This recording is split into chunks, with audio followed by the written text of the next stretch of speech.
चालू केलं ओके. तरी चालेल. खूप खूप जड होत असेल तर प्लीज कृपया सांगा. मी ओघाओघात भरपूर म्हणजे खूप मोठा विषय आहे आणि मी खूप पामर आहे. माझा फार काही म्हणजे इथे इतके दिग्गज आहेत आणि तरीही संधी मिळाली आहे म्हणून मी म्हटलं हा कृष्णाचा आशीर्वाद समजावा. आणि जो कृष्ण मला ज्यांनी निस्सीम प्रेम दिलेला आहे, गाईड केलेला आहे, तो कृष्ण प्रत्येकाला मिळावा माझी एवढीच खूप अपेक्षा आहे.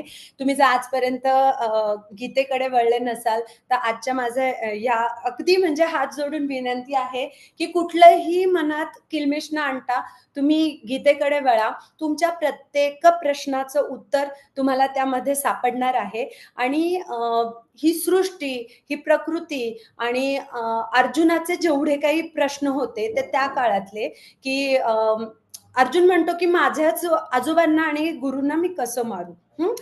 Very basic question. सो जेव्हा हा प्रश्न आला, आजही मी पाहते की माझ्याच बरोबर घडलंय. माझे बाबा अकाली वारले. माझा भाऊ कॅन्सरने 48व्या वर्षी वारला. तर हे दुःख पचवण्यासारखंच नाहीये. म्हणजे माझ्या वहिनीची पण मला खूप हे वाटते की मुलं लहान आहेत आणि कसं एखाद्याचं जवळचं माणूस गेल्यावर गीता उपयोगी पडेल का? किंवा तुम्ही म्हणाल बाजूला ठेव तुझी गीता, मला दुःख झालंय, मला त्रास होतोय, मला काही सांगू नको, पण इथेच थांबायचंय आणि इथेच डोळे बंद करून आपल्या अक्षरशः हृदयात डोकावायचंय की आपण जर त्या आत्म्याला सोडलं नाही, आपण जर दुःख करत बसलो आणि कवटाळून ठेवलं, तर असं म्हटलं जातं की आपल्या धर्मामध्ये की तुम्ही जेव्हा रडून त्यांची किंवा दुःखात राहता तेव्हा त्या आत्म्यालाही तेवढाच त्रास होत असतो. तर खूप जणांचे कोविडमध्ये खूप जवळचे नातेवाईक गेले, कोणाचं म्हणजे नकोच तो विषय. पण ह्याच्यातून मला फक्त भगवद्गीता मला कशी तारू शकते हे सांगायचं असेल तर कृष्णाने सांगितलं बघ, शरीर आहे, जो जन्मेल, जी व्यक्त म्हणजे सजीव निर्जीव जे आज आहे ते उद्या नष्ट होणार आहे. म्हणजे आज मी तुमच्याशी छान बोलतेय, उद्या काय माहिती सकाळी उठेल की नाही, काहीच माहित नाही, कोणाच विषय. आणि आता तर हार्ट अटॅक म्हणा, ब्रेन हॅमरेज म्हणा, डायबिटीज आहे, इतके आजार आणि रोग वाढलेत, तर आपल्या कोणाची शाश्वती नाही. तर जेव्हा खूप दुःख देतो परमेश्वर आपल्याला, तेव्हा असं समजायचं की काहीतरी काहीतरी प्रयोजन आहे त्याच्या ह्या अशा करण्यामध्ये. आणि म्हणूनच कदाचित आपल्याला मोठं करण्यासाठी किंवा आपल्याला अजून स्ट्रॉंग बनवण्यासाठी तो आपल्याला हे सगळं देतो. तर आत्मा अमर आहे, आत्मा अविनाशी आहे. आणि हे त्या काळात समजू शकतं का जेव्हा कोणी आपलं आपलं गेलेलं असेल. म्हणून या सगळ्या परिस्थितीला तोंड देण्यासाठी अगदी सुरुवातीपासून म्हणजे मी तर म्हणेल लहान मुलांना आपण आपली जबाबदारी आहे की भगवद्गीता शिकवून त्यांना स्ट्रॉंग करणं. म्हणजे हा एक प्रसंग सांगितला की आपलं जवळचं कोणी जेव्हा जातं तेव्हा तो दुःखात आपण राहून गर्तेत राहायचं का कृष्ण सांगतो तसं नाही, सद्गती मिळो, तो आत्मा आता पुढच्या प्रवासाला निघालेला आहे, त्याला आपण मागे खेचायचं नाही. माझ्या समोर खूप छान उदाहरणं आहेत की ज्यांनी स्वतःला सावरून स्वतःच्या पायावर म्हणजे पूर्ण स्वतःवर विश्वास ठेवून पुढे ते गेले आहेत. सो आठवणी तर कमी नाही होणार आहेत, पण हा विचार करायचा की म्हणजे कुठल्याही प्रसंगात एखादी गोष्ट आपल्याला घडलं, कोणीतरी बोललं किंवा काहीतरी आपल्या बरोबर बॉसने आपली चूक नसताना आपल्याला काहीतरी बोललाय, तर आपण इधर आपला मूड घालवायचा, आपला दिवस खराब करायचा का, की त्याच्यातून काहीतरी शिकण्यासारखं असेल तर शिकायचं. किंवा तो व्यक्ती जर तसाच तिरसट असेल किंवा थोडक्यात म्हणून बेकार असेल तर त्याला तसंच सोडायचं आणि आपण आपल्या कार्याला लागायचं. कार्य, कर्म या विषयावर तर कृष्ण इतके बोललाय की कर्मयोग म्हणजे टिळकांनी कर्मयोगावरच भर दिलाय. आणि इथे तो म्हणतो निष्काम कर्म. म्हणजे बघा, आपण हळूहळू त्या दुःखातून सावरून आता आपण पुढच्या स्टेपला जातोय की दुःख करायचं नाहीये, पुढे जायचंय, विसरू तर शकत नाही, पण आपल्याला आपलं कर्म करायचं आहे. निष्काम कर्म. यदा यदा सॉरी मी श्लोक हे होतीये, पण त्यांनी सांगितलं आहे की कर्म असं कर की ज्याच्यामध्ये फळाची इच्छा नाही ठेवणार आहेस तू. कारण एखादा विद्यार्थी आहे आणि तो फक्त आणि फक्त मार्कांसाठी करत असेल, त्यातलं ज्ञान घेत नसेल आणि आजकालची असंच झालेलं आहे कंडिशन, की फक्त हॅमरिंग चालू आहे. मार्कांसाठी जर काही करायचं असेल तर मार्कांसाठी करायचं. याला उपयोग नाहीये. जाणून घेऊन व्यवस्थित ज्ञान घेऊन आपण पुढे जायचं आहे. स्पर्धेचा विचार न करता फक्त आणि थँक यू मनीषा. कर्मण्येवाधिकारस्ते मा फलेषु कदाचन. खरंय. इतकं काही बोलण्यासारखं आहे ना, तर मी लिटरली ब्लँक झाले होते. Thank you Manisha. सो निष्काम कर्म करत राहा आणि फळाची इच्छा करू नको. हे इतकं महत्वाचं आहे आजच्या काळात. तर आपल्याला तर प्रत्येक गोष्टीसाठी म्हणजे कुठली कविता लिहिली तर त्याच्या खाली किंवा लेख लिहिला तर त्याच्या खाली आपण नाव बघतो की बाबा मी केलंय, हा ते असं अननोन म्हणून कसं येणार. तर ही जी अपेक्षा आहे आणि त्या अपेक्षेतून होणारा अपेक्षाभंग आहे, तर कृष्ण म्हणतो कशाला डोक्याला शॉट घेतोस, त्याच्यापेक्षा तू अपेक्षाच करू नको, नुसतं कर्म करत राहा. आणि कोणीही बघत नसेल, मला माहितीये तुझ्या आतमध्ये, आता हे तुझ्या आतमध्ये म्हणजे कृष्णाला सांगायचंय, हा जो आत्मा आत्मा आणि अंश म्हणून मी तुझ्यामध्ये आहे, हाच मी प्रत्येक प्राणी मात्रामध्ये आहे, प्रत्येक चराचरामध्ये आहे. हे समजून घेणं इतकं इम्पॉर्टंट आहे की बघा, म्हणजे आपण जर असं समजलं की प्रत्येक जण हा आपल्यासारखाच आहे, तर वाद होतील का, दुश्मनी वाढेल का, समाजात जे वितंड माजला आहे ते होईल का, नाही होणार. पण ठीक आहे, ऍटलिस्ट आपण आपल्या लेवलवर जर हे समजून घेतलं की जो माझ्यात आहे तोच तुझ्यात आहे, तोच या चराचरात आहे, म्हणून निसर्गावर प्रेम करा. आणि योग जेव्हा सांगण्यात आला ना कृष्णाकडून, म्हणजे आता हठयोग आणि शरीर आणि आसनांकडे इतकं लक्ष जातं की कृष्णाने सांगितलेल्या योगामध्ये कुठेही तुम्ही बघाल की आसन किंवा शरीर सुदृढतेचा विषयच नाही घेतलाय. त्यांनी पहिले म्हटलं की तू मनावर काम कर. म्हणजे कसं, तू ध्यान शिक, ध्यानामध्ये तू मला जाण. आणि मग हळूहळू प्रत्येक अध्यायामध्ये त्यांनी सांगितलंय की ती जागा कशी असायला पाहिजे, जिथे ध्यान करशील ती स्वच्छ पाहिजे, नीटनेटकी पाहिजे, तू स्वतः शुचिरभूत होऊन बसलेला पाहिजे. आणि मग प्राणायामाची विधी सुद्धा कृष्णाने सांगितली आहे. म्हणजे असं नाही की तो फक्त तत्वज्ञान सांगतोय, तो तुम्हाला तुमच्या शरीरामध्ये असलेला प्राण कसा त्याचा बॅलन्स कर. आपल्या सगळ्यांना माहितीये इडा नाडी, पिंगळा नाडी, सुषुम्ना, तर याची सुद्धा विधी दिलेली आहे गीतेमध्ये. तर काय नाहीये, तो योग आहे. समत्वम योग उच्यते, की तू प्रत्येक परिस्थितीत बॅलन्स राहा. आणि त्यानंतरचं जे मला सगळ्यात आवडलंय ना, तर त्याचं विवेचन पण मी लिहून ठेवलेलं आहे, कारण खूप काही बोलायचं होतं. तर थोडंसं मी हे नोट्स काढल्या. तर आपले सगळ्यात, मला सांगा, दुश्मन कोण आहे आपला? नातेवाईक, बॉस, समाज, माझ्याबरोबरच का? हे जे प्रश्न आहेत ना, ते सगळे फॉल्स आहेत. आणि मीच माझी मित्र आणि मीच माझी वैरी हे होऊ शकणार, हेच सत्य आहे असं कृष्णाने सांगितलंय. तू जर इंद्रियांना आणि मनाला कंट्रोल करशील वेगवेगळ्या साधनांमार्फत आणि तू जर मानशील की हो बाबा तू आहेस, मला आता चिंता करायची गरज नाही, तर या सगळ्यामध्ये कृष्ण म्हणतो की तू जर काम केलं स्वतःवर ध्यानाने किंवा अभ्यासाने, तू जर योग्य मार्गावर गेला, तर तुझा मित्र तूच, देवांपेक्षाही वरच्या स्थितीला मी नेऊन ठेवेल.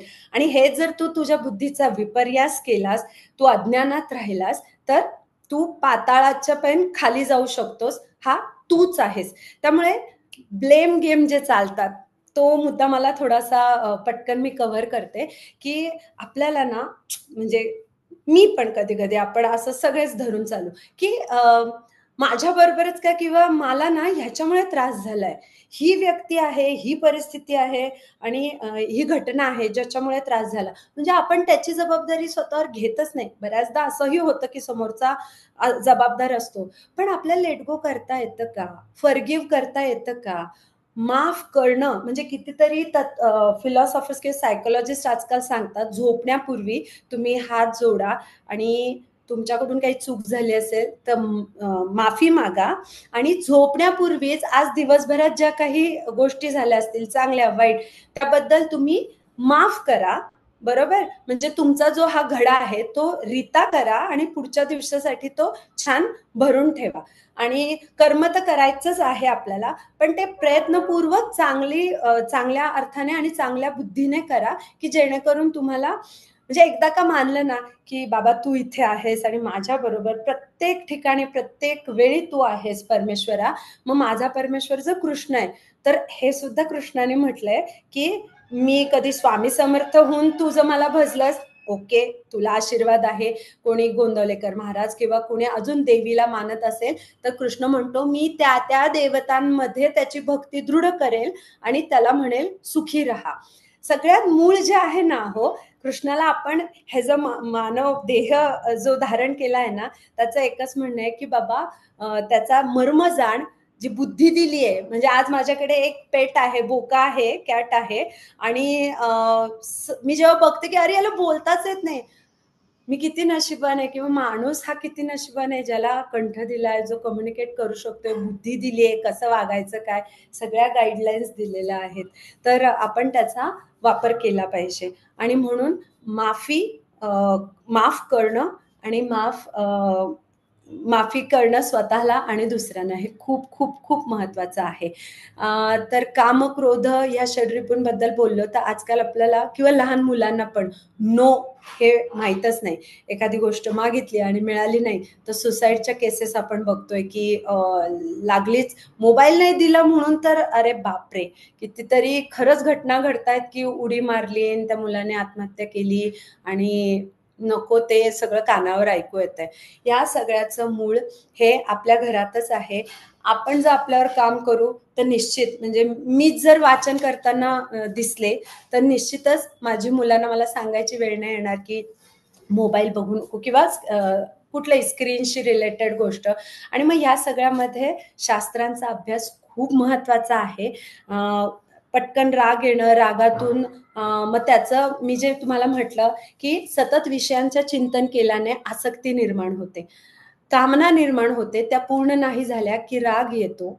राग आला की अविचार उत्पन्न होतो आणि या मूर्खपणामुळे, मूढतेमुळे स्मरणशक्ती नष्ट होते. ज्ञानशक्तीचा नाश होतो. बुद्धीचा नाश झाला की आपलं अधःपतन होतं. तर ह्याचं उदाहरण म्हणजे रागीट वडील आहेत, ते घरात आले, तणतण करायला लागले, सगळं वातावरण बिघडतं आणि आपल्याला कळतं की आता काही एकदम पिन ड्रॉप सायलेन्स. तर ते आपल्याच हातात आहे, की राग, क्रोध या गोष्टींना कसं कंट्रोल करायचं.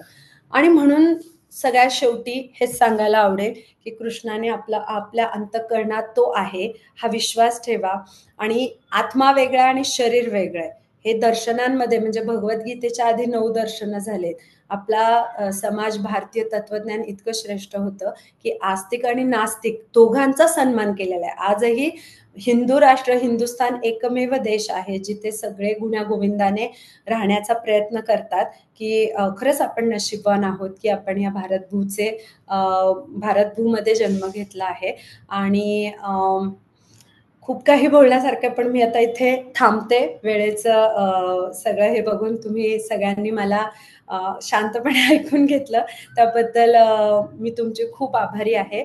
एवढंच सांगेल, एवढीच प्रार्थना करेल मी, की प्रत्येकाला कृष्ण भेटावा आणि प्रत्येकाला स्वतःचा आनंदकोश ओपन करता यावा, आनंदाने राहता यावं, ही मी कृष्णाकडे प्रार्थना करते. धन्यवाद. खूप छान आरती ते.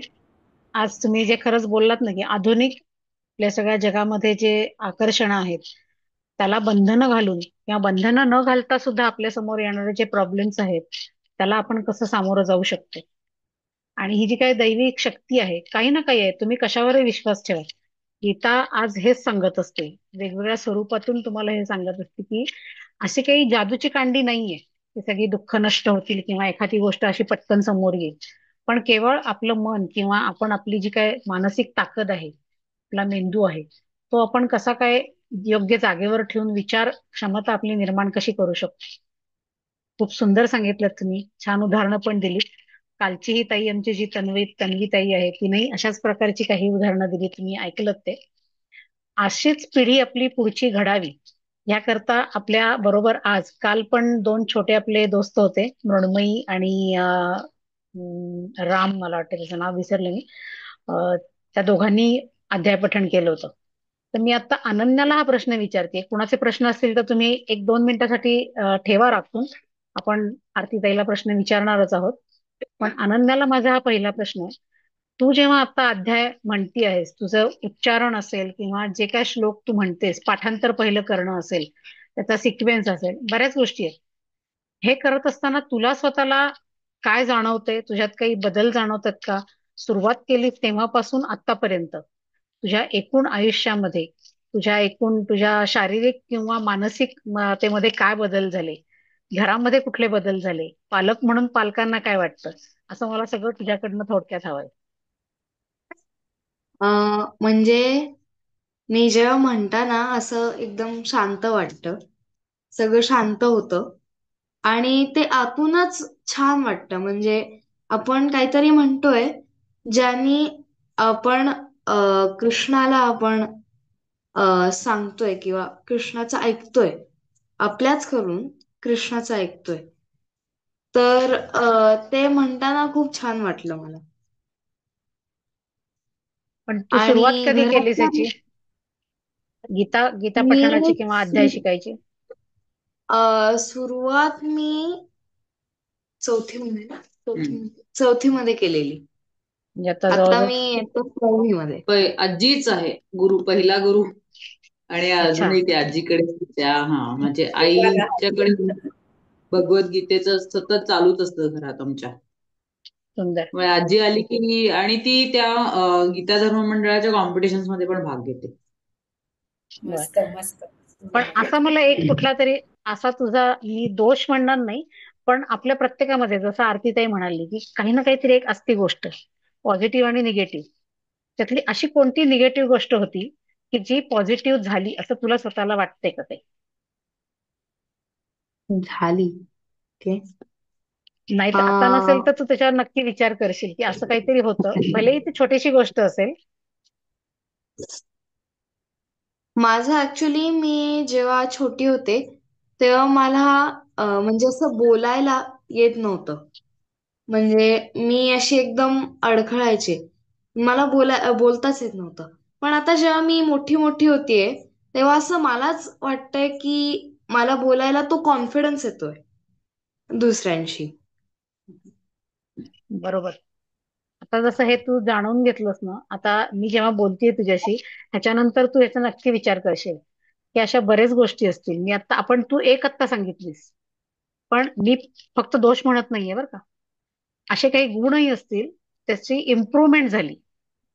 मी अगदी साधी गोष्ट सांगते. घरामध्ये आपण जेवायला बसतो त्यावेळेला, आमच्या लहानपणी तर आम्हाला सगळ्यांना सवय होती की सगळ्यांनी एकत्र जेवायला बसायचं आणि पाटपाणी घ्या असं म्हणायचे त्यावेळेला. आरतीताई याला मान्यता दिली की सगळ्यांनी मिळून, किंवा तुझ्या आई सुद्धा मान डोलवतीये की सगळ्यांनी एकत्र खाली बसून जेवण करायचं. प्रत्येकानं ताट वाटी भांड हे सगळं व्यवस्थित असायचं रोजच्या रोज. तांब्या. आजकाल आपण काय करतो? एक ताटली कुठेतरी घेऊन बसतो, 4 ठिकाणी 4 लोक बसलेले असतात आणि उरकायचं जेवण म्हणून ते करत असतो. हे प्रत्येकाच्या घरातली आज परिस्थिती झालेली आहे. ह्याच्यामध्ये आपण काही सुधारणा करू शकतो का? आपल्या लेव्हलला. जगाला सांगायचं राहू दे बाजूला, पण माझ्यामध्ये मी काय सुधारणा करू शकते? हे होऊ शकतं का? या दृष्टिकोनातनं सगळेच जण विचार करतील आणि ही एक छोटी सुरुवात असेल प्रत्येकाकरता. हिंदू धर्म किंवा मानव धर्म हा जेव्हा आपण बोलायला जातो, हे सगळे खूप तसे म्हणलं तर अवजड शब्द आहेत. पण त्याच्या अगोदर सगळ्यात पहिल्यांदा आपण स्वतःला समजून घेतलं पाहिजे. मला वाटते आपण अजून प्रश्न कोणाचे काय असतील तर नक्की आरतीताईला प्रश्न असतील विचारूया. तर. हो, प्रश्न अनन्या, असतील तू छान आणि उत्तर दिलंस आणि तू विचार पण चांगला करतेस. अशीच पुढे सातत्यानं चालू ठेव. तुझी आई आणि आजी तुझी आहेच पाठीमागं तुझ्या. 4 छान, धन्यवाद. मैत्रिणींना पण घेऊन जा, नाही का, सोबत. बरोबर. हो हो. आपण लहान मुलांसाठी ध्यान वर्ग पण चालू करतोय. मोहिनी सांगेलच त्याबद्दल. ओके. येस, त्याचं आपण काल सांगितलेलंच होतं, आज पण सांगणारच आहे. मोहिनीताई सांगेल आणि आता आरतीताई तूच आहेस, त्यामुळं तू थोडस याच्याबद्दल ऍडिशनल काही सांगू शकलीस तर नक्की चांगलं होईल. एकच मिनिट. अगदी. हां.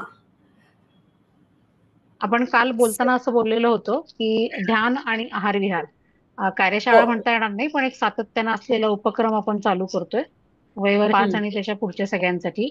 सुरुवात करताना हो. आपण मंगळवार, गुरुवार आणि शनिवार असं करतोय. सध्या अजून ऑनलाईन का ऑफलाईन असा विषय काही बोलणं झालेलं नाहीये, पण त्याबद्दल तू नक्की सांगू शकशील आरती.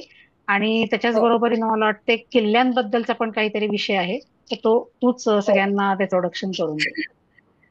हो, ट्रिनिटी च्या माध्यमातून जेव्हा मी आता काही ग्रुप्स सह्याद्रीमध्ये आणि हिमालयात सुद्धा आम्ही जातोय. त्याच्यापूर्वी मला ओळख करून देणारा सारंग भिडे, ज्याने ह्या सगळ्या टूर्स आणि टुरिझम बद्दल मला एक छान ओळख करून दिली. हिमालयात आमचा ट्रेक झाला. तर निसर्ग जे देतोय ते ह्या लहान मुलांना आत्ता आणि आत्ताच दिलं पाहिजे. यांना जिथे हे नाहीयेत, म्हणजे काय टॉवर आणि मोबाईलला कनेक्शन नाही, त्या ठिकाणी घेऊन जाऊन त्यांना सृष्टी सौंदर्य दाखवायचं, निसर्ग दाखवायचा, असा तो प्लॅन आहे की एक दिवस पूर्णपणे निसर्गात, डोंगर दऱ्यांमध्ये. सो असेही आपण उपक्रम करणार आहोत की मुलांना छोटे छोटे हे जे सिंहगड म्हणा, तोरणा म्हणा, राजगड आणि इथे घेऊन जायचा मानस आहे. सो सुरुवात करूया आपण. पहिले तर ध्यान धारणेने की आजकाल जो मोबाईल विषय आहे, जो रात्रभर चालतो लहान मुलांच्याही हातात आपण बघतो, तर त्यावर पहिलं काम म्हणजे ध्यानधारणा. आपण मेडिटेशन थ्रू त्यांना हे सांगण्याचा प्रयत्न करणार आहोत. सो काही आता प्रश्न असतील तर घेऊया.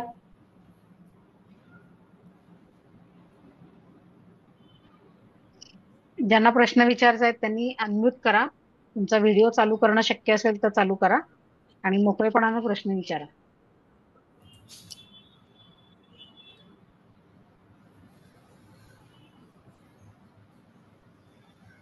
कसं वाटलं, काय तुमचेही इनपुट देऊ शकता. इथे खूप कृष्ण भक्त आहेत. मनीषा आहे, मला वाटतं सारंग भिडे आणि नरेंद्र चव्हाण माझे सासरे पण आहेत.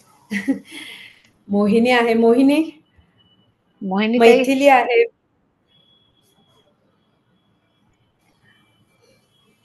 हो, आहे. तुमचा अभिप्राय सांगू शकता. आणखीन कुठल्या विषयावर बोलणं ऐकायला आवडेल हे पण नक्की सांगू शकता. खूपच छान झालं ताई. आरती ताई, मस्तच ऐकत राहावं वाटलं, असं थांबू नये असंच होतं. आणि धनिका ताईचं पण ती जे काही नोट्स काढते ना, ते पण इतकं ऐकत राहावं की ती ती मार्गदर्शकच आहे माझी. तर दोघी खूप छान. अनन्या आपल्याच ग्रुप मधली मुग्धा देशपांडेची भाची आहे, त्यांच्या घरातच आहे. अनन्याच्या आजी पण आपल्या ग्रुपवरती विष्णू सहस्त्रनाम वगैरे म्हटलेलं आहे. म्हणून मला एकदम तिची काल आठवण आली आणि ती तयार झाली म्हणण्यासाठी. सगळ्यांच्या मनापासून धन्यवाद. आणि सगळ्यांनी आता उद्यापासून जे मेडिटेशन चालू करतोय त्याला पण जॉईन करा. छोटे मोठे सगळ्यांनी करा. फक्त मुलांसाठीच न हे करता आयांनी पण केलं तरी चालणार आहे. आपण त्याची वेळ अजून काही ठरवलेली नाहीये मोहिनीताई, तर आपण हे ग्रुपवर टाकूया आपण सगळ्यांसाठी. काही 9 आणि वाजताच, 9 ते 9:30, अर्धा तास. 9 ते 9:30 सकाळी. पण ते कसं घेणार नाही, आहोत आपण? रात्री. रात्री रात्री, सकाळी नाही. शाळा असते ना सकाळी. कसं घेणार ऑनलाईन. आहे? ऑनलाईन. बर, ठीक आहे. झूम मिटिंगच आपण हे करायची आहे. ठीक आहे, त्याची माहिती 40 जी असेल मिनिटाची आपण, तर आहेच आहे ना. हो, ग्रुपवर आपण माहिती टाकूच या आणि लिंक पण टाकूया तशी. हो. मला वाटते प्रश्न विचारायला सगळे चला. अजून चाचरतायत, पण हरकत नाहीये, नंतरही आपण प्रश्न विचारू शकता. डॉक्टर मनीषा, तुम्हाला बोलायचंय? Yes, yes. बोला बोला. प्रश्न नाहीये, पण नक्कीच शेअर करायला आवडेल की कृष्ण हा असा आहे की त्याच्याविषयी आपण म्हणजे बाकीचे देवी देवता असतील किंवा कुठलेही आपण तर खूप रिस्पेक्टने आपण नाही का त्यांचा उल्लेख करतो किंवा अशा पद्धतीने. असं नाहीये की कृष्णाबद्दल आपल्याला रिस्पेक्ट वाटत नाही, पण तो आहे ना आपल्याला एखाद्या देवापेक्षा किंवा कुठल्याही वडीलधाऱ्या माणसापेक्षा तो आपल्याला एक सखा म्हणून जास्त जवळचा वाटतो, मित्र म्हणून वाटतो, बंधू म्हणून वाटतो. आणि त्यामुळे आपण नाही का त्याला अरे तुरे सारखं एकदम असं बोलून कृष्णाने असं सांगितलंय, कृष्णाने असं केलंय. आणि आम्ही तर दोघी म्हणजे वी कॅन रिलेट इट, कारण आम्ही एकमेकींना कृष्ण सखीच मानतो आणि एकमेकींना तशाच पद्धतीने हे करतो. पण इट इज सो रिलेटेबल, म्हणजे अगदी यू वोंट बिलीव्ह. म्हणजे आरती तर मी खूपदा तिथं सगळ्या वस्तूंमध्ये पण आम्ही असं करतो की गाड्यांना सुद्धा कृष्ण त्याच्यात बघतो, की ती म्हणे मला कृष्णच गाडी कशी त्या रस्त्यातून चालवून घेऊन जातो, तर तोच हात धरून चालवतो गाडी, असं वाटतं. सो अशी कितीतरी गोष्टी आहेत की ज्याच्यात कृष्ण आतमध्ये आपल्यात आहे आणि तोच आपल्याला ड्राईव्ह करतो या सगळ्या गोष्टींमध्ये, किंवा कुठल्याही संकटांमध्ये असो किंवा चांगल्या गोष्टींमध्ये सुद्धा. तो ते जी ती म्हटली की ते आतमध्ये आहे ते तत्व आणि तेच आपल्याला दिशा दाखवत असतं. तर हे खूप महत्वाचा ऍस्पेक्ट आहे मला वाटतं. आणि तो जर सगळ्यांनी एक खूप आपल्यामध्ये कॉन्फिडन्स बिल्ड करायला खूप महत्वाचा आहे. So thank you for sharing. आणि बाकीच्या खूप साऱ्या गोष्टी छान छान सांगितल्याच आहेत. पण कृष्ण सखी तुला धन्यवाद. थँक्यू मोहिनी ताई फॉर अरेंजिंग दिस. आणि खूप सुंदर ऐकायला मिळालं. कालचं पण सेशन खूप सुंदर झालं आणि खूप अमेझिंग. म्हणजे तिचे विचार ऐकायला एवढ्या लहान वयात इतकी प्रगल्भता आणि हे खूपच सुंदर. म्हणजे दोन्ही सेशन्स खूप सुंदर झाले. Thank you so much. सगळ्यांचे मनापासून आभार. आणि इथे आपण अजून हे एक मैथिली म्हणून कृष्णाचीच भक्त आहे, तर मैथिली 2 शब्द तुझ्याकडून. कृष्ण म्हणजे सततच आहे आपल्या बरोबर, असा मित्र म्हणू, सखा म्हणू त्याला. त्याचे अनुभवही भरपूर आहेत. त्यामुळे तो आपल्या, म्हणजे आरती मॅडम म्हणतात तसंच, की तो आपल्या आतच आहे आणि तो कधीच आपली साथ सोडत नाही. फक्त हे आपल्याला रिअलाइज होत नाही बऱ्याचदा. पण तो जेव्हा विश्वास आपण ठेवू त्यावेळेला ते छोट्या छोट्या गोष्टींमधून त्याची अनुभूती यायला सुरुवात होते, की अरे, म्हणजे बऱ्याचदा मला तर गाडी चालवताना असं होतं की डोक्यात बरेच वेगळे वेगळे विचार असतात आणि तरी सुद्धा आपण आपल्या ठरवलेल्या जागेवर म्हणजे आपल्या घरातून किंवा जिथे पोहोचायचं असेल तिथे अगदी बिनबोभाटपणे सुरक्षितपणे पोहोचतो. हे कसं पोहोचतो? एवढं ट्रॅफिक आहे आजकाल पुण्यामध्ये, एवढे ऍक्सिडेंट्स होत असतात आणि हे कसं पोहोचतो काय काही माहिती नाही.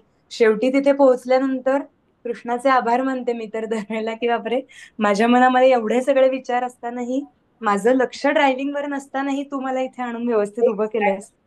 तो हे छोट्या छोट्या गोष्टी आहेत ज्याच्यातनं अनुभूती येत राहते आणि ते आपल्याला रिअलाइज होत नसतं. जेव्हा आपण तो विश्वास ठेवतो तेव्हा ते समजायला सुरुवात होते. सो कृष्णाबद्दल बोलू तेवढं कमी आहे. मला थोडस असं जाणून घ्यायला आवडेल, म्हणजे आज आता आरती मॅडमच्या माध्यमातून मी ह्या कार्यक्रमाला जॉईन झाले, पण राधनी फाउंडेशन काय आहे हे मला माहिती नाही, तर त्याबद्दल थोडीशी माहिती घ्यायला आवडेल आता, जर का वेळ आपल्याला असेल तर. आपल्याकडे एक 8 मिनिटाचा वेळ आहे. मी थोडक्यात अगदी 1 ते 2 मिनिटात फक्त माहिती सांगते. भुसारी कट्टा हा एक व्हॉट्सअपचा ग्रुप गेले 9-10 वर्ष चालतोय आणि आपल्या मोहिनी दिघे या भुसारी कॉलनीज मधल्याच आहेत. तो हा ग्रुप चालवत होत्या, अजूनही चालवत आहे. त्याच आम्ही थोडस आपण काय म्हणूया, एक कायदेशीर किंवा लिगलायझेशन करायचं या दृष्टिकोनातून 2 वर्षापूर्वी 2022च्या जानेवारीमध्ये राधनी सोशल फाउंडेशन या नावानं आपण त्याची NGO स्थापन केली. आणि त्याच्याबरोबर आपण आता जवळजवळ आपले 300 ते 400 सभासद आहेत. त्याच्यामध्ये लेडीज किंवा जेंट्स असं काही नाहीये, कॉमन सगळ्यांसाठी हा ग्रुप ओपन आहे. त्यातले बरेच जण असे आहेत की जे व्यावसायिक काम करतात, म्हणजे छोटे छोटे काही व्यवसाय करतात, आणि काही जण आहेत ते फक्त त्याचा लाभ घेतात असं म्हणूया आपण. त्यामुळं असे दोन्ही प्रकारचे, ज्याच्यामध्ये ग्राहक आणि विक्रेता असे दोन्ही जण आहेत. त्याशिवाय अनेक जण केवळ फक्त सहकार्य, म्हणजे आपल्याकडे असतं ना की कामवाली बाई पाहिजे, पोळ्याला बाई पाहिजे, भाड्यानं घर आहे का, असे सगळे काही प्रकारचे जे तुम्हाला प्रश्न असतात ते प्रश्न त्याच्यामध्ये असतात. केवळ आम्ही त्याच्यामध्ये एक मात्र मंत्र त्याच्यातला जो आहे तो जपतो, की ज्या वेळेला ज्या गोष्टी सांगितलेल्या आहेत, म्हणजे सोमवार, बुधवार, शुक्रवार ह्या दिवशी काय करायचं, उरलेले 4 दिवस, 3 दिवस काय करायचं, ह्याचे नियम आम्ही घालून घेतलेले आणि ते आम्ही पाळायचा नक्की प्रयत्न करतो. त्यामुळं जरा थोडंसं काही काही वेळेला असं होतं की कटुतेनं सांगावं लागतं की विसरू नका, आज बुधवार नाहीये, आज गुरुवार आहे, तर आज टाकू नका ऍडव्हर्टाईज. हे होतं. दुसरी गोष्ट अशी की राज्ञी काम करताना सर्व घटकांसाठी काम करते. ह्याच्यामध्ये शिक्षण, त्यानंतर आपण जे ऑलरेडी म्हणतो की महिला सबलीकरण, त्याचबरोबरीनं एक अवेअरनेस सगळ्यांच्या मध्ये निर्माण करायचा. मग त्याच्यामध्ये आरोग्याच्या दृष्टिकोनातनं काही कार्यक्रम केले जातात. अगदी जसं सर्व्हिकल कॅन्सर आहे त्याच्याबद्दलचा एक उपक्रम मी मागच्या वर्षी केला होता. यावर्षीही जानेवारीमध्ये, जानेवारी महिना हा पूर्णपणे सर्व्हिकल कॅन्सर साठीचा अवेअरनेस साठीचा मानला जातो. तर त्याच्यासाठी आपण प्रयत्न करतोय एखाद्या संस्थेतर्फे किंवा आपल्या डॉक्टरांच्या गटाच्या तर्फे ही माहिती कशी देता येईल. त्याचबरोबरीनं आपण अनेक उपक्रम करत असतो. विद्यार्थ्यांकरता शालेय साहित्य देणं असेल, अन्नदान करणं असेल, दीनानाथ मंगेशकर किंवा सिप्ला फाउंडेशन सारख्या ज्या संस्था आहेत त्याच्यामध्ये जे रुग्ण आहेत, पण त्याच्याशिवाय रुग्णांच्या बरोबर येणारे जे त्यांचे नातेवाईक असतात त्यांच्या खाण्यापिण्याची किंवा रात्रीच्या राहण्याची सोय, या पद्धतीसाठी आपण सर्व प्रकारच्या मदत करायचा प्रयत्न करतो. सुरुवात जी झाली ती मोठ्या प्रमाणामध्ये आपण जसं म्हणूया कोरोनाच्या काळामध्ये आपल्या सगळ्या ज्या मैत्रिणी होत्या त्यांनी अगदी प्रत्येकाच्या घरातून जर एक 5 पोळ्या होत असतील तर 6वी पोळी बाहेरच्या डबासाठी तयार करणे आणि एक काय 2 पोळ्या आणि भाजी असं तयार करून ते डबे ज्यांना ज्यांना गरज आहे तर पहिल्यांदा अगदी विनामूल्य सुरुवात केली आणि सर्वांपर्यंत ते कसे पोचतील याचा प्रयत्न केला गेला. सातत्यानं आज आपल्या सभासदांमध्ये वाढ होतीच आहे. त्याची माहिती तुम्हाला ग्रुपवरही दिली जाईल. मोहिनीताई दिघे यांचा नंबर पण त्या सांगतील, जेणेकरून तुम्हाला इतर माहिती मिळेल पुढे. आणि महत्वाची गोष्ट म्हणजे ह्याच्यामध्ये तुम्हाला वर्षभरासाठी वार्षिक वर्गणी असते. 500 रुपये वर्गणी भूमी वर्षाची. तुम्ही जर काही व्यवसाय करत असाल तर त्याची तुम्हाला जाहिरात करता येण्याकरता आणि व्यवसाय तुमचा वाढीला लागावा, सर्वांपर्यंत पोचावा, या उद्देशानं आपण ते करतो. आणि जे त्याचा उपभोग घेतात किंवा मी जसं आता म्हणलं की ग्राहक आपण म्हणूया, त्यांच्याकरता या ग्रुपमध्ये, व्हॉट्सअपच्या ग्रुपमध्ये येण्याकरता फक्त 100 रुपये शुल्क आहे, वार्षिक शुल्क. आणि आर्थिक वर्ष आपण जसं धरतो एप्रिल ते मार्च या तत्वाप्रमाणेच ते वर्ष बदलत जातं. त्यामुळे ज्यांना आता कोणाला जॉईन व्हायचं असेल ते मी म्हणेन की एप्रिलमध्ये जॉईन झालात उत्तम आहे. म्हणजे जेणेकरून तुम्ही आता झालाय आणि परत एप्रिलमध्ये परत फी भरायची असं होतं काही वेळेला. आणि ज्यांना इच्छा असेल नक्कीच ते आता येऊ शकतात आणि नंतर रिन्यू करून पुढे कंटिन्यू ठेवू शकतात. तुमचे काही प्रश्न असतील तर नंतर आपण संपर्कात राहूया. आता आरतीताई पण मला वाटतं आपल्या ग्रुपवर आहे कोणत्या तरी. तर आरतीताई, मी तुम्हाला नक्की विनंती करेन की तुम्ही आमच्या राज्ञीच्या ग्रुपमध्ये अजून आलेल्या नाहीयेत तर तुम्ही सभासदत्व घ्या आणि जॉईन व्हा नक्की त्याच्यामध्ये. हं? धन्यवाद. अनन्याला काहीतरी येस. बोलायचंय. हा, ऍक्च्युली थोडासा वेगळा विचार म्हणून मला एक गोष्ट मांडायची आहे. धनंजय गोखले म्हणून जे आहेत, म्हणजे त्यांच्या बहिणीचं नाव मला वाटतं लेले, ज्या प्रवचन करतात. पण धनंजय गोखले जे आहेत त्यांनी भगवद्गीतेवरती म्हणजे what is Bhagavad Gita and how to employ that in your regular life, ह्याच्यावरती एक त्यांचा एक 1.5 तासाचा कार्यक्रम आहे बेसिकली. तर मला असं वाटतं की everybody should listen to it. इतकं सुंदर त्यांनी मांडलेलं आहे की भगवद्गीता. धनश्री लेले. धनश्री लेलेंचे भाऊ आहेत, ते भाऊ आहेत धनंजय गोखले म्हणून. तर त्यांनी इतकं सुंदर ते मांडलेलं आहे आणि त्यांचं Atharvashirsha how to apply it in life ह्याच्यावर पण आहे. अतिशय सुंदर, म्हणजे स्वर आणि त्याचा होणारा इम्पॅक्ट. किंवा भगवद्गीता ही कशी 2 माणसातला डायलॉग आहे. आणि म्हणजे पाठांतर, ह्याला आय रिस्पेक्ट पाठांतर which has its own benefits. पण other than that exactly what is Bhagavad Gita and how to look in to it, इतकं सुंदर त्यांनी म्हणजे anybody, if you get time definitely go and follow हिम.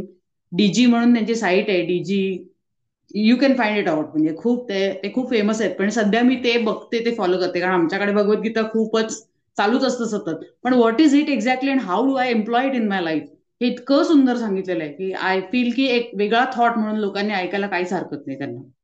म्हणजे डेफिनेटली एनलाइट होतं, your life gets enlighten for sure. Go ahead. म्हणजे मला असं वाटतं की हा एक वेगळा विचार नक्की, इथे छान. भगवद्गीतेच्या निमित्त आय वॉन्ट टू. म्हणजे सध्या मी ते फॉलो करते त्यांना. त्यांचा एक कोर्स पण असतो, तर मला अजून जमलेलं नाहीये कारण I don't know how to approach him. But अतिशय सुंदर. ते प्रोजेक्ट मॅनेजमेंटवर गेले 30 वर्ष he is taking different kind of activities आणि खूप फेमस आहेत ते. आणि ह्याच्यावर पण खूप सुंदर त्यांनी मांडलेलं आहे. तर please go ahead and find it out. खूपच सुंदर आहे. युट्यूबवर मिळेल का त्यांचं? हो हो, धनंजय गोखले टाईप केलं की you'll get an number of okay. Things he is doing. आणि अतिशय सुंदर हो आहे ताई, प्लीज. धनंजय गोखलेच आहे त्यांच्या साईटचं नाव. मी पण त्यांना फॉलो करते. डीजी ऑनलाईन. हो, खूपच सुंदर. छान, सुंदर. Please please go ahead and read it. नक्की. थँक्यू. जसं आरतीताईनं आता सांगितलं गीता धर्म मंडळ, तसंच मोठ्या प्रमाणामध्ये कोरोना काळामध्ये चालू झालेलं आहे गीता परिवार. तुम्हाला माहित असेल, आचार्य गीता. गोविंद देवगिरी. learngita.com या साईटवर तुम्हाला त्यांची माहिती सगळी मिळेल. आणि आता खास गेल्या 1 महिन्यापासून लहान मुलांसाठी, केवळ लहान मुलांसाठी एक वेगळी बॅच. आणि सगळ्या हे जे ऑनलाईन आहेत सगळीकडे, भारतापेक्षाही भारताबाहेरही त्यांचे सगळे चालू असतात. पूर्ण निशुल्क आहे. ऑनलाईन गोष्टींवर आहे. झूम मिटिंग असतात. आणि पहाटे 4 वाजल्यापासून ते रात्री 2 वाजून 40 मिनिटांपर्यंत त्यांच्या 40-40 मिनिटाचेच आहेत. learngita.com LEARNGEETA ही जर तुम्ही टाकलं गुगलवर तर तुम्हाला त्याच्यावर माहिती मिळेल. आपण, मला वाटते आता इथे थांबूया. नक्कीच तुम्हाला जर काही आणखीन प्रश्न असतील तर नक्की टाका. तुमचे अभिप्रायही कळवा. पुढच्या कार्यक्रमांबद्दल तुम्हाला माहिती मिळतच राहील. ठीक आहे. धन्यवाद. थँक्यू सो मच मोहिनीताई, धनिकाताई. धन्यवाद. मोहिनी काही धन्यवाद. खूप छान. मोहिनीचा कॅमेरा कायम ऑफ असतो. ती पडद्यामागची आहे ना, त्याच्यामुळे ती तशीच असते नेहमी. आतापर्यंत थांबलेले 13 जणांचे खरंच हॅट्स ऑफ आहेत. नाहीतर लोकांना एवढा पेशन्सच उरला नाहीये की काही ऐकतील किंवा म्हणजे हे करतील. त्यामुळे थँक्यू. सगळ्यांचे मनापासून धन्यवाद. खरंच छान. तुम्ही पण वेळात खऱ्या वेळ काढून अर्थाने आम्हाला. गीता जयंती साजरी केलेली आपण. हो, खऱ्या बरोबर. अर्थाने साजरी केली आपण. चला, भगवान आपलं गोपाल कृष्ण. 3रं वर्ष आहे हे. वाव. भगवान की जय. 3रं वर्ष आहे, बरोबर आहे. आपण पहिल्या वर्षी मोठा कार्यक्रम केला होता. पुढच्या वर्षी असंच पुन्हा एकदा ऑफलाईन कार्यक्रम करता येईल असं आपण आत्ताच ऑफलाईन त्याचं काय सुतोवाच करूया. सगळ्यांनी सांगून पुन्हा टाकू एकत्र जाऊन. ऑफलाईन. नक्कीच. ओके. चला, बाय. धन्यवाद. शुभरात्री. शुभरात्री. आनंदात राहा. खुश राहा. खुश राहा. थँक्यू. अच्छा, Thank you. थँक्यू.